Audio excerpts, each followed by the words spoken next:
अस्सलाम वालेकुम साथियों। अभी बेटा आया हुआ था जब वीकेंड पे, तो हमने उससे कहा था कि बच्चों की मेंटल हेल्थ पे थोड़ी बहुत बातें जो है वो हमको बता दी। तो वो और मियाँ साहब यहाँ पीछे काउच पे बैठे थे और हमने कुछ क्वेश्चंस किए थे उनसे, और उनके जवाब जो हैं वो हमने रिकॉर्ड किए हैं, तो वो अभी हम बैठे हुए एडिट कर रहे हैं।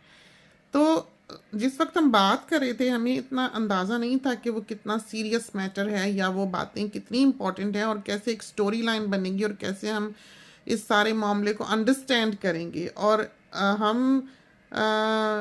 बहुत खुश हैं इस बात पर कि हम ये बातें जो हैं वो रिकॉर्ड कर सके और ऐसी आसानी से अब ये हमारे साथियों को समझ आएंगी ये सुनने के बाद कि क्या होता है, माँ बाप क्या करते हैं, बच्चे किस तरह से इस किस्म के मेंटल हेल्थ के इश्यूज़ का शिकार हो जाते हैं, और घर बैठे वो लोग जो हैं बहुत हद तक अपने मामलात को सॉर्ट कर सकेंगे। तो हम उनसे ये गुजारिश करते हैं कि जब भी उन्हें कोई ज़रूरत पड़े या उन्हें महसूस हो कि उनका बच्चा उनसे दूर हो रहा है या कहना नहीं मान रहा या उसका बिहेवियर चेंज हो रहा है, वो इन क्लिप्स को दोबारा सुने। क्योंकि जिस वक्त हमने भी ये सारी बातें रिकॉर्ड की हैं, हमने तो सामने बैठ के किए हैं, हमने सवाल भी बीच में किए हैं, सुना भी है, लेकिन जो उसका इम्पैक्ट हम पे इसको रेंडर करने के बाद हुआ है, यानी कि उसको रिपीटेडली दो दो तीन तीन बार सुनने के बाद हुआ है, हमें फिर एहसास हुआ है कि वो मामला जो वहाँ पर इतना कैजुअली बयान किया जा रहा था, आम सी बात की जा रही थी, वो कितनी इम्पोर्टेंट और कितनी डीप है। और जो उसमें रीजनिंग दी गई है कि क्यों होता है, क्या होता है, उसके जो कुछ सवालात हमने किए जो हमारे जहन में आए, जैसे कि हम सोचते हैं, हमने हमेशा ये सोचा कि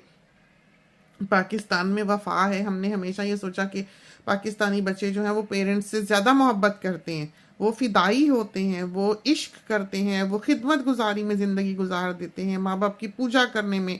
ज़िंदगी गुजार देते हैं। जबकि बाहर की दुनिया में ये चीज़ जो है ये नहीं है। हम समझते हैं कि यहाँ पर बेवफाई का आंसर जो है वो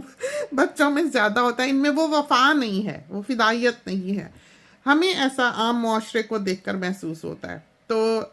हमने अपने घर में इस चीज़ पर नज़र भी बहुत रखी कि हमारे बच्चों में वो जो खूबी थी जो हम अपने मुआशरे की समझते हैं या समझते थे वो कायम रहे। कोशिश की, लेकिन बाज़ बातों के जो जवाब यहाँ पर बेटे ने दिए हैं, जो कि सवाल कोई प्रेपरेशन के बाद ना किए गए, ना जवाब ऐसे तैयारी करके बनाए गए कि जो प्लान्ड हों, एक आम ऐसे सामने बैठकर बातचीत है, लेकिन दे ऑल मेक सेंस। उसमें कुछ ऐसे की पॉइंट्स हैं जो पेरेंट्स के लिए समझना बहुत ज़रूरी होगा, तो उसको बार बार हम चाहते हैं कि हमारे साथी सुने। बहुत इंपॉर्टेंट और बहुत वैल्यूएबल टॉक है जो